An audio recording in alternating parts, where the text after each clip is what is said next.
నమస్కారం కృష్ణారావు గారు. ఆవిఆర్ టాక్స్కి పునఃస్వాగతం. మనము ఇదివరకు ఏదైనా మన పొరుగు రాజ్యం పాకిస్తాన్ గురించి మాట్లాడుకున్నప్పుడు తప్పకుండా ఒక విషయం గురించి మీరు ప్రస్తావిస్తూనే ఉన్నారు. అంటే పాకిస్తాన్లో అంతర్గతంగా ఉండేటువంటి సమస్యలో బెలూచిస్తాన్ సమస్య ఒకటి ముఖ్యంగా.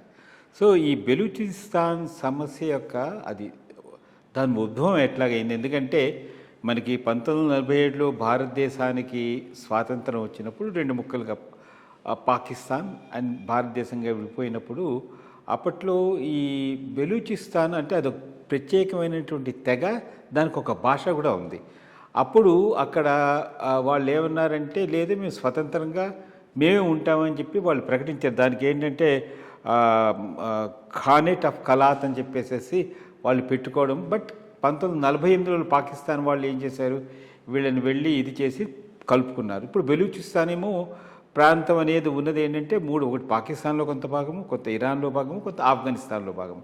వాళ్ళు ఇప్పుడు స్వయం ప్రతిపత్తిని చేసుకుని వాళ్ళని అణిచివేసే విధానాన్ని ఇది చేయకుండా ఉండి వాళ్ళు ఇది చేస్తూ ఉన్నారు. ఇన్ఫ్యాక్ట్ దీని యొక్క ప్రామినెన్స్ అంతర్జాతీయంగా కూడా చాలా ఎక్కువగా ఉంది. ఎప్పటికైనా బెలూచిస్తాన్ విడిపోయే ఆపర్చునిటీ అయితే ఉంది, కానీ ప్రస్తుతం పాకిస్తాన్లో భూభాగంలో ఉంది. కాబట్టి అసలు దీని యొక్క పూర్వపరాలు, ఈ ఉద్భవం ఎలా వచ్చింది, దీన్ని ఎట్లా ఉంది, దీనికి ఏమవుతుంది అనేటువంటి ఏమైనా ప్రిడిక్షన్ చేయగలిగితే దాని గురించి కొంచెం వివరణ ఇవ్వగలరా? అంటే ఇదే పార్టీషన్ లెగసీలో ఒక భాగం, దేశ విభజనలో ఒక సమస్య. బెలూచిస్తాన్ సమస్య కూడా దేశ విభజన సమస్యతో పాటు వచ్చినటువంటి సమస్య. ఎందుకంటే బెలూచిస్తాన్ మీద హోల్డ్ కోసంగా బ్రిటిష్ ఇండియాలో బ్రిటిషర్స్ గట్టిగా ప్రయత్నం చేశారు. ప్రధానంగా ఆఫ్ఘనిస్తాను మీద దండయాత్రకు పోయి ఏమైంది, అప్పుడు రష్యన్ ఎంపైర్ ఒక పెద్ద ఎంపైరు, బ్రిటిష్ ఎంపైర్ ఒక పెద్ద ఎంపైరు. రష్యన్ ఎంపైర్ నుంచి ఇటుకు యుద్ధం రావచ్చు, మనం తట్టుకోవాలి అనేటటువంటి ఉద్దేశంతో ఆఫ్ఘనిస్తాన్ సైడు చూడటం మొదలెట్టారు బ్రిటిష్ ఇండియా. ఆఫ్ఘనిస్తాన్ చూడటం మొదలెట్టిన తర్వాత ఆఫ్ఘన్ వార్స్ అవి జరిగాయి. అదే టైంలో పోయి బెలూచిస్తాన్ ఏరియాను కూడా ఆక్రమించుకున్నారు.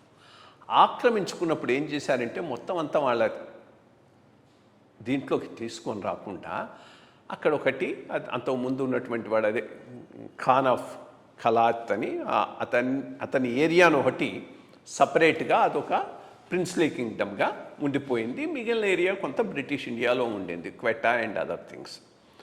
సరే, ఎప్పుడైతే బ్రిటిష్ వాళ్ళు ఇండియాను వదిలిపెట్టిపోయినారో పాకిస్తాన్, బ్రిటిష్ ఎంపైర్లో ఉన్న భాగం అంతా పాకిస్తాన్లోకి వచ్చేసింది. ఆ బ్రిటిష్ ఎంపైర్లో ఇండియాలో సైడ్ ఉన్నటువంటి భాగం అంతా ఇండియాకు వచ్చింది. మిగిలిన ఈ చిన్న చిన్న కింగ్డమ్స్ అన్ని ఇండిపెండెంట్ కింగ్డమ్ అయిపోయి వాళ్ళు ఏ డెసిషన్ వాళ్ళు తీసుకోవాలంటే వాళ్ళు తీసుకునేటటువంటి అవకాశం వాళ్ళకి ఇవ్వడం జరిగింది. భారతదేశం సైడ్ అయితే వాళ్ళతో డిస్కషన్స్ చేసేవో నయాన్నో భయాన్నో సర్దార్ పటేల్ గారు ఒక పెద్ద ప్రధానమైనటువంటి పాత్ర పోషించి వాళ్ళందరినీ మన దేశంలో విలీనం చేశాడు. ఈ కింగ్డమ్ ఆఫ్ ఖలాత్ అనేవాళ్ళు ఇండిపెండెంట్గా ఉండటానికి ఇష్టపడ్డారు. 1947 ఆగస్ట్ 14th, మనకు 15th వస్తే ఆగస్ట్ 14th వాళ్ళు డిక్లేర్ చేసుకున్నారు పాకిస్తాన్ సపరేట్ కంట్రీ అయిన తర్వాత కూడా ఈ కింగ్డమ్ ఆఫ్ ఖలాత్ అనేది సపరేట్ దేశంగానే ఉండింది. దీనిని ఆక్రమించుకోవడానికి పాకిస్తాన్ ప్రయత్నం చేసి రెసిస్టెన్స్ కూడా వచ్చింది అక్కడ. సరే, జిన్నా అంటే ఇప్పుడు అక్కడ రెండు విషయాలు చూసుకునేది పాకిస్తాన్ కూడా. ఇక్కడ బాగా మినరల్స్ వెల్త్ బాగా ఉంది. రెండోది అక్కడ పోర్ట్ ఒకటి ఉన్నది. పోర్ట్ కూడా అసలు యాక్చువల్గా పోర్ట్ ఒమన్ కింద ఉండేది. ఆ పోర్టును కొనేసుకున్నారు పాకిస్తాన్. అది ఆ రోజు మనం కొనుక్కున్నా మనకు ఉండేది గ్వాదర్ పోర్ట్. సరే, అది తీసుకున్న తర్వాత ఇంక వాటితో కింగ్డమ్ ఆఫ్ ఖలాత్ను నయానా భయానా వాడిని బాగా భయపెట్టి ఇది చేసి వీళ్ళ మిలిటరీని పంపించి వాడు పాకిస్తాన్ దేశంలో కలిపేటట్టుగా జిన్నా డెసిషన్ తీసుకున్నాడు. దానికి యాక్సెప్టెన్స్ వాడు ఇచ్చేశాడు అండర్ ఫోర్స్. వెంటనే వాళ్ళ బ్రదర్ అప్పుడే రివోల్ట్ అయినాడు. వాళ్ళ బ్రదర్ రివోల్ట్ అయితే ఆ రివోల్ట్ను అప్పుడు అణిచేశారు. అంటే ఇది ఈరోజు కొత్తగా మొదలైనటువంటి సమస్య అయితే కాదు. ఇది 1948 నుంచి ఎప్పుడైతే దీనిని పాకిస్తాన్ ఆక్రమించుకున్నదో అప్పటి నుంచి జరుగుతున్న సమస్య. అది వాళ్ళ తమ్ముడు చేసినటువంటి ఆ ఖాన్ ఆఫ్ ఖలాత్ తమ్ముడు చేసినటువంటి దాన్ని సప్రెస్ చేసిన తర్వాత మళ్ళా వస్తూనే ఉన్నది. మళ్ళా 70sలో ఇది పెద్ద ఇష్యూ కింద వచ్చింది. అప్పుడు మళ్ళా బ్రూట్ ఫోర్స్ ఉపయోగించి సప్రెస్ చేశారు.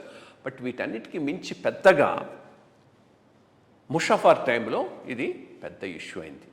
ఇక్కడ బెలూచిస్తాన్లో ఉన్న సిస్టమ్ ఏంటంటే సర్దార్లని బుక్తి ఇంటి పేరు బుక్తీలు ఉన్నటువంటి వాళ్ళు కొంతమంది సర్దార్లు ఉంటారు. ఆ సర్దార్లు కొన్ని ఏరియాస్ను కమాండ్ చేస్తూ ఉంటాడు. వాళ్ళలో ఆ బుక్తి అని ఒకడు ఉన్నాడు. వాడు చాలా ఇంపార్టెంట్ మంచి లీడర్. వాడిని చంపించేశాడు ఎవరు? ముషరఫ్. అప్పటి నుంచి అక్కడ దానికి చాలా తీవ్రమైనటువంటి నిరసన వచ్చింది. ఇది జరుగుతూ ఉండంగానే పాకిస్తాన్ ఏం చేసిందంటే చైనాతో ఒక అగ్రిమెంట్కి ఎంటర్ అయ్యి ఎకనామిక్ కారిడార్ ఒకటి డెవలప్ చేయడం మొదలెట్టింది. గ్వాదర్ పోర్ట్ నుంచి చైనా దాకా వాళ్ళకి కావాల్సినవన్నీ తీసుకుపోయేటట్టు. అదేవిధంగా ఇక్కడ బాగా రిసోర్స్ మినరల్స్ బాగా ఉన్నాయి. కాపర్ ఉంది, గోల్డ్ ఉంది, గ్యాస్ చాలా దొరుకుతూ ఉన్నది. సో ఈ ప్రజలు ఫీల్ అయ్యేది ఏంటంటే లోకల్స్ ఇవన్నీ పాకిస్తాన్ ఎక్స్ప్లాయిట్ చేస్తున్నది, మనకైతే దీనిలో ఏ రకమైనటువంటి భాగం రావటం లేదు, పావర్టీ అండర్ డెవలప్మెంట్ ఉందనేటటువంటి దీంతో లోకల్స్ బాగా ఎజిటేట్ అయ్యి చాలా రోజుల నుంచి చేస్తూ ఉన్నారు. ఇప్పుడు పూర్తి స్థాయిలోకి వచ్చి ఉన్నది. దీనిని నేను అనుకోవడం పాకిస్తాను ట్యాకిల్ చేయలేదు. ఎందుకంటే 85% ఏరియాలోకి అసలు వీళ్ళు ఎవరు ఎంటర్ కాలేరు. రాత్రిపూట పోలీస్ వాడు బయటికి పోలేడు,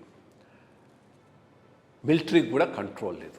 ఎంతని బాంబ్ చేస్తారు, బాంబింగ్ చేయగలిగితే ఎక్కడికైనా వచ్చి కొట్టేటటువంటి పరిస్థితి ఉంది.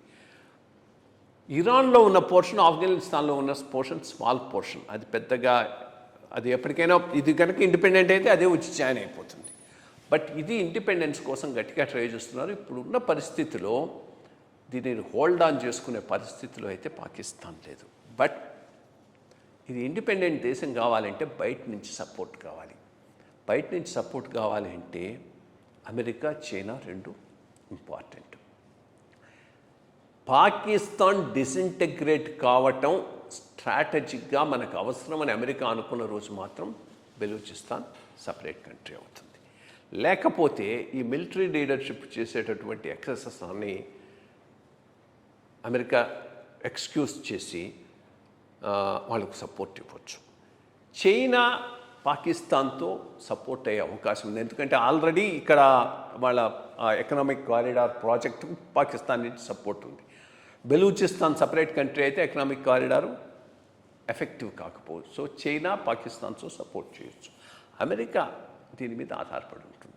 బట్ మోర్ ఇంపార్టెంట్లీ అమెరికా ఎట్లా ప్లే చేసినా కానీ ఇది పాపులర్ రివోల్ట్ కాబట్టి ఒక లెవెల్లో కంటైన్ చేయలేక అందరూ వచ్చి పెద్ద ఎత్తున కనుక రివోల్ట్ అయితే చూస్తూనే ఉన్నాం కదా, పాక్ ఆక్యుపైడ్ కాశ్మీర్ కూడా అదే పరిస్థితి ఉంది.